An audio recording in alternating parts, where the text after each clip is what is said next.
All right, so we've almost got this all buttoned up, ready to go on the dynos. Just a couple little things left to sort. We've got most of it done, but this one is the big one, the TV cable, the throttle valve cable on the Turbo 700. It sets all the line pressures in the box, and if it isn't adjusted perfectly right, you screw your transmission, all right? Now, to set that up right, we would have to make a bracket that holds the cable in the right angle and the right distance. And as you can see with the angle of the throttle body, that means the perfect position for the cable mount would be somewhere in the firewall, which is kind of impossible. But we have a solution, and that is over here. So we have this valve body here from TCI, bought it through Summit Racing in the States, and it was here within 6 days. So from Ohio to Australia in 6 days. That's pretty good. It was actually in Australia in 2 days. It took 4 days to get to us within Australia, so work that out. Anyway, we've got an instruction list here of things to do, and what this does is this sets up the transmission so it is full manual, reverse pattern, so that means the gears will be the other direction, so first, second, third, fourth, all right, as opposed to first, second, third, fourth. So, reverse pattern, but it also deletes that throttle valve cable. We won't need that anymore. It means the line pressures are all fairly constant. It means the shifts will be quite firm, maybe even a bit harsh, but it's just something we need to work through because, yeah, we need the transmission to live, not die. But it means we also have to pull the transpan off, install this valve body and this Corvette Servo, and a separator plate, which is in here as well. When I get it out of the box, that as well. That all has to go into this transmission. We're going to make it full manual.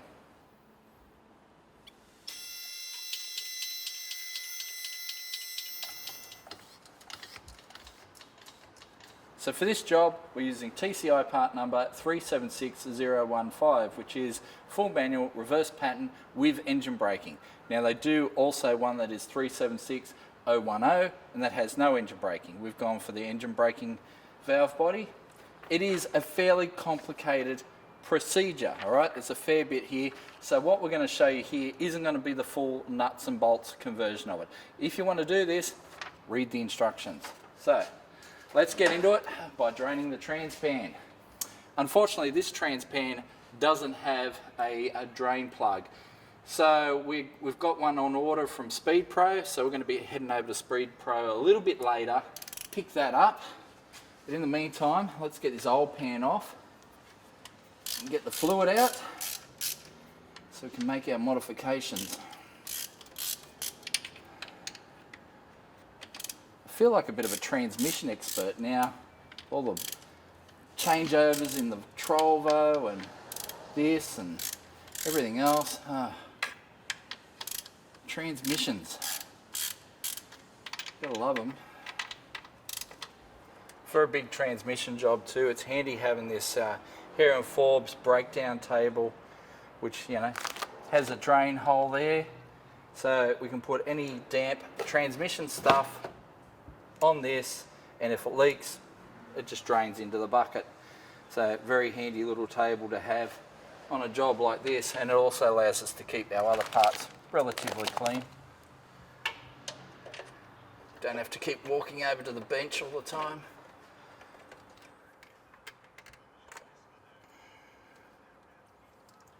I remember years ago when I first started work with Street Commodores magazine, one of my first tech jobs I did was doing a shift kit conversion on a Turbo 700 in a VN, and I had people contacting me afterwards, like mechanics, going, "You can't be showing kids how to do this.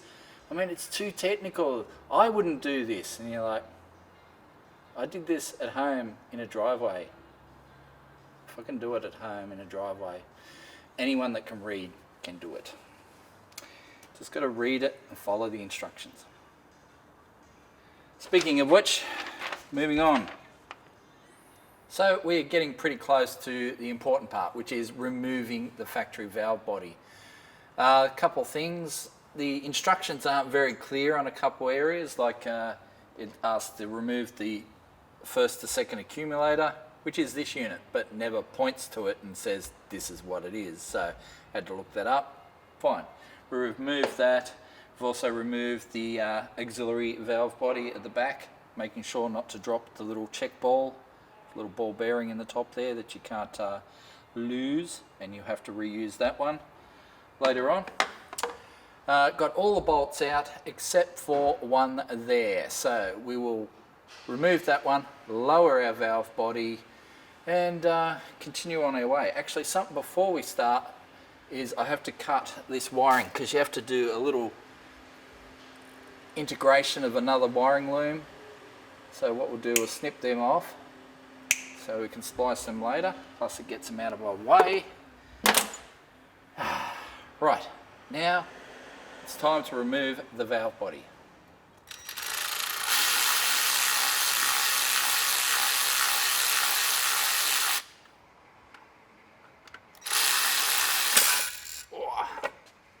Okay, so here's our problem.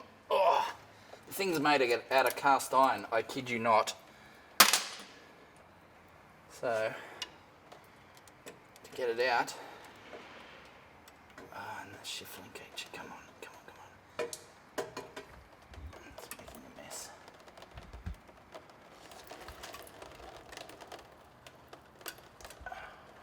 Get off there.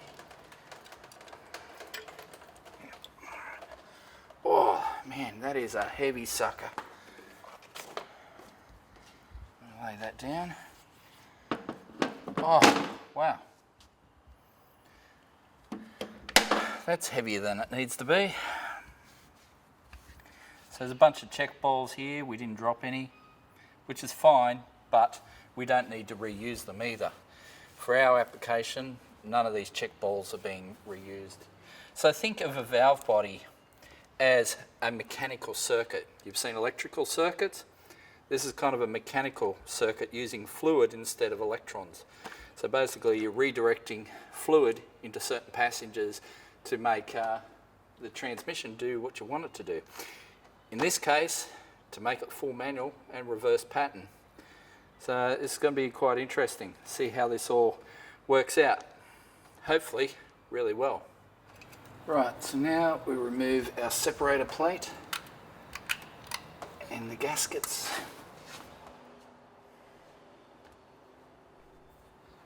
So according to our instructions, at this point we have a choice to make. We can use this little silver spring, which apparently gives us mild shifts. Now we can add a shim to that, which makes them firmer, or we can replace the whole lot by using this gold spring, which is for extra hard shifts. As much as I like the sound of that, I've driven one of these with extra hard shifts, and they're not much fun. Basically turns the tyres every gear no matter what you're doing. So it's very hard to drive mildly. So I think we'll go with the silver spring and maybe just chuck a shim in there, which basically means a little washer. But yeah, let's do that. Sorry, gold spring. Back in the box for you. So the good news is that we are past the first sheet of instructions. Now we're onto the second side, so it's all downhill from here. Right, important to note on these instructions, they're not always super clear on every part of the conversion. You know, they say remove this part from here, and then when you put another part over the top of that space, you think, well, was I supposed to do something with that other part? Is it supposed to go back in? If it doesn't say it doesn't go back in, it doesn't go back in, basically. They're not super clear about it. They should say, you know, we do not reuse this part. We do not reuse this part.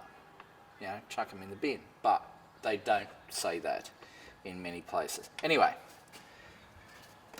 we've got our nice shiny purple plate here. It is time to install that with our new gaskets. See, they all line up with all their fancy holes. So what we're going to do is sit that up in there. Line it up, and we'll get ourselves one of our many bolts. Maybe not that one. And kind of line it up.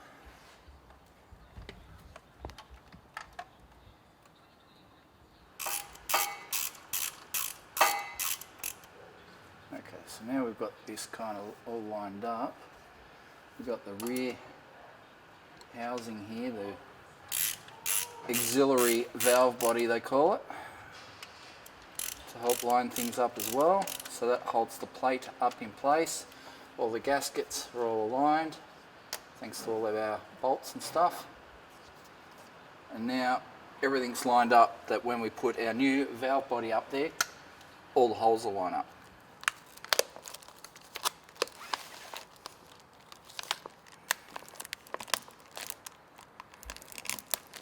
So here's our two valve bodies side by side. There are a fair few differences, and most importantly, this part here is what we're concerned about. Here on the side, there's the piston for the throttle valve cable that basically assigns all the line pressures within the transmission. Here, it has no such variable valve. It's just a fixed piston, and basically, yeah, runs constant pressure, so it probably runs a lot of line pressure all the time, and it will make the shifts quite decisive. So I guess it's time, get it up in there, get this thing back together, smoke some treads.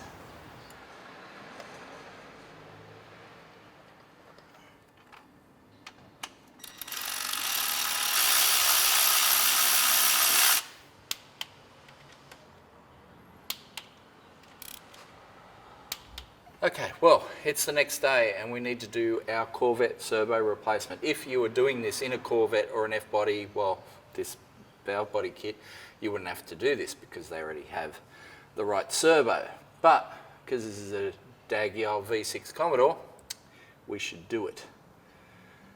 Unfortunately, it's a bit tight up in there, so I'm just trying to work out how we're going to do this within the space that we have. I'm hoping we have enough room.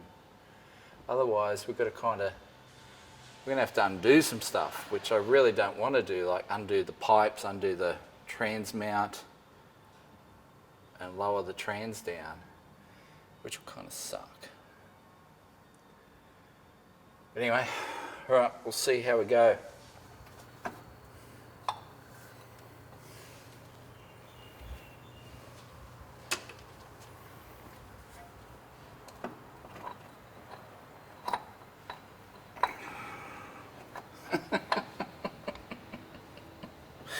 There's not enough room to get it out. Oh, come on.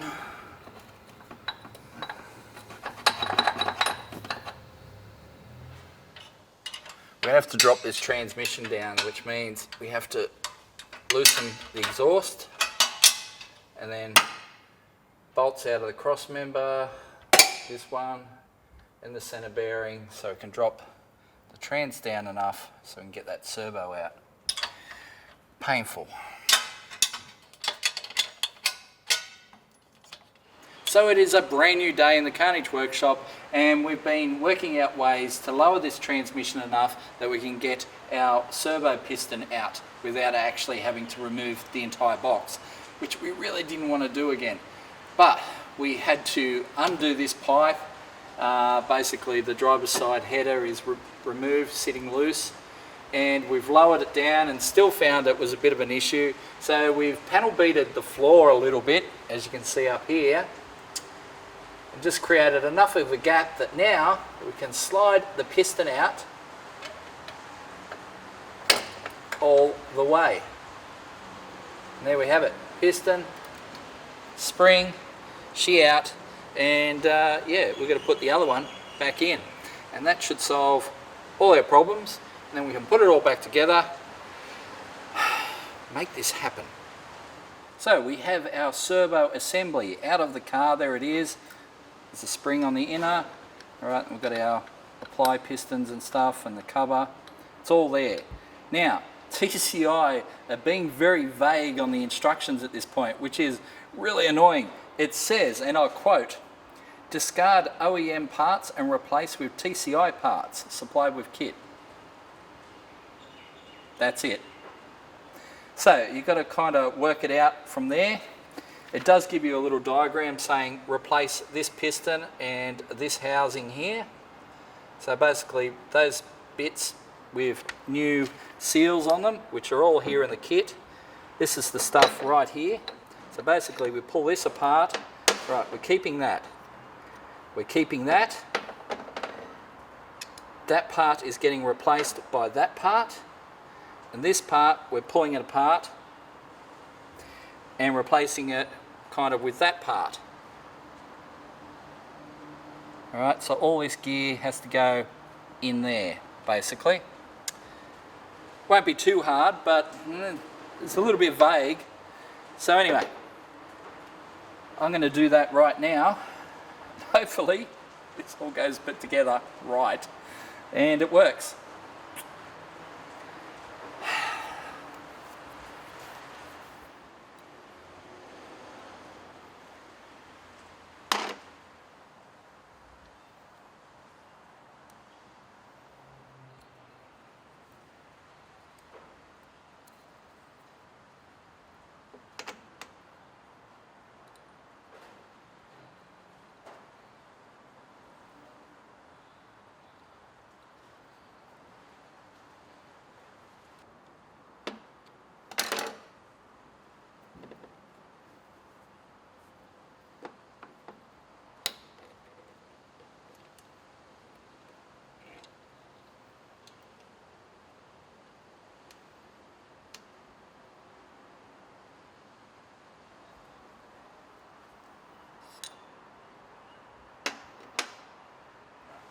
So this is our second apply piston, and it needs a bit of force to compress that spring. So we've made our vise nice and clean. What we're going to do is just tighten that up, squeeze him in a bit, so we can put our snap ring in there.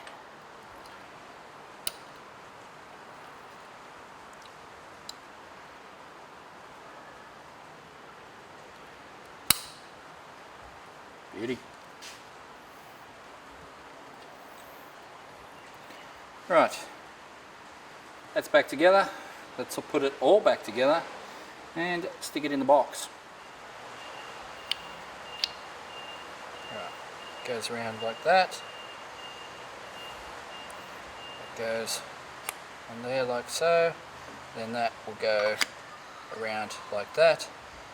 Once this goes in, it cannot come out without cutting the seal. So you have to make sure all that's in right and proper before you start doing that part. Now it's time for a bit of this.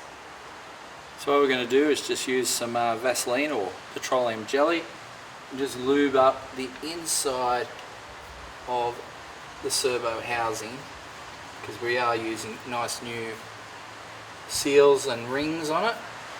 And here we go. So I've used a bit of Vaso to kind of hold that spring in place. Let's hope it all stays together.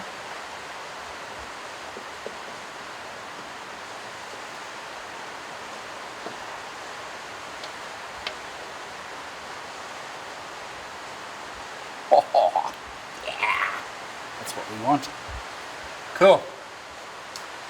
This bit goes on there,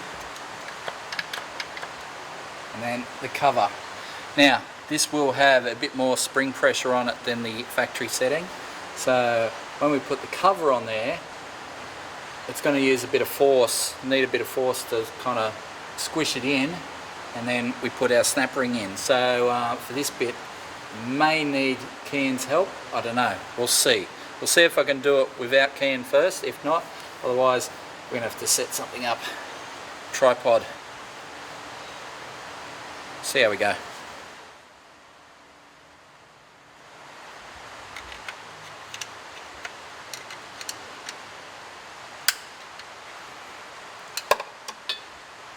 Dunsky.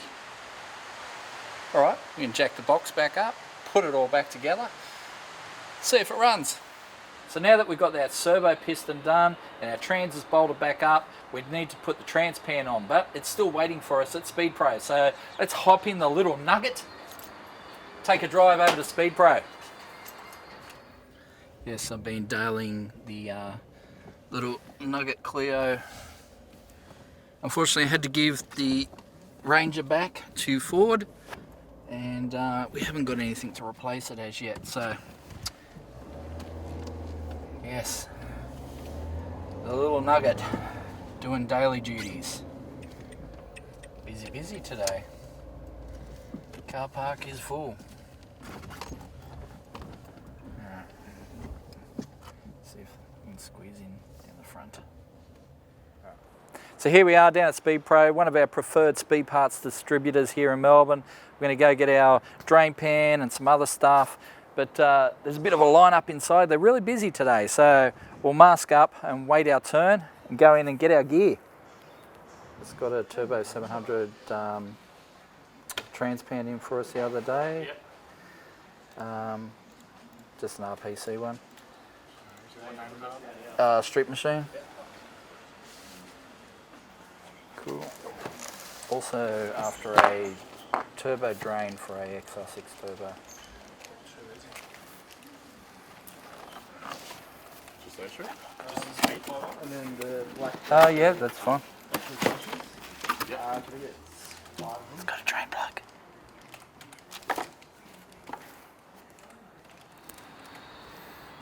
Right, well, the trans is bolted up, it's in place. We've got the filter in there. We get our shiny new trans pan, which we are now going to stick up into there. Now we've stuck the gasket down on one side, as in the bottom side, but we're not going to put any glue on the top side, just to make it easier for removals if we have to later at some point. Not sure why we would have to, but sometimes it's a thing, especially in this shop. All right, stick her up there.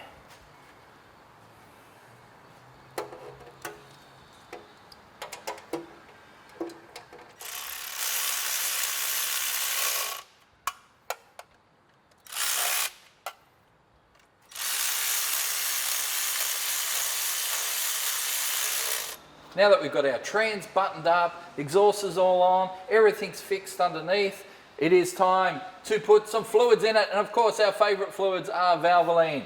We've got a bit left over in this bottle, so I'll tip that in to our Turbo 700.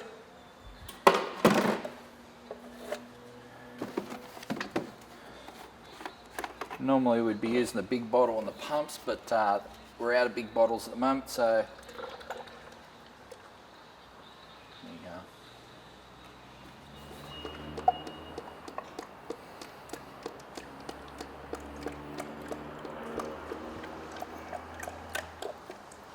because we've got the big deep pan, we're going to have to pretty much tip all of this in. That's all right. As long as it doesn't come out the bottom.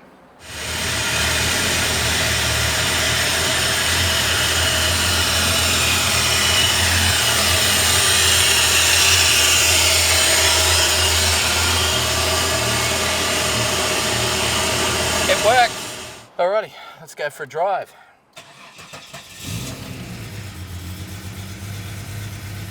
It certainly doesn't sound like a V6 Commodore, does it? So we're going to head over to GJ Drivelines, going to deliver the Trollvo's tail shaft so they can modify that so we can get the Trollvo to Summernats Slam as well. We're going to take both cars up, but they'll be separate videos. So anyway, this thing hasn't been for a serious drive in, well, months, ever since we pulled that V6 out, so this should be fun.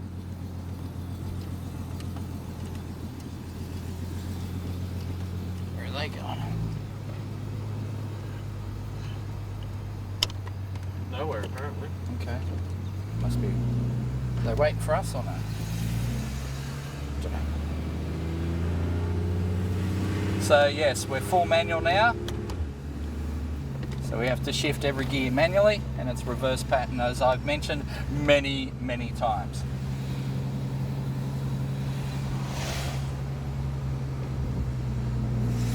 I've been driving the Clio too much. Right.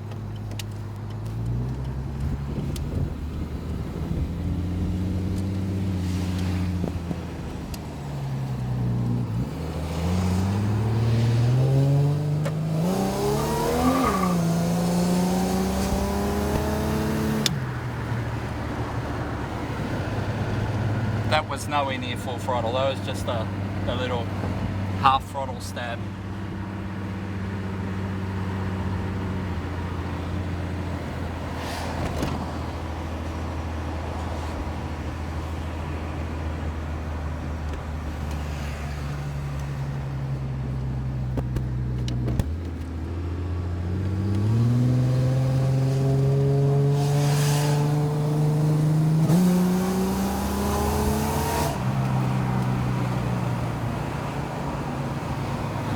Some poke.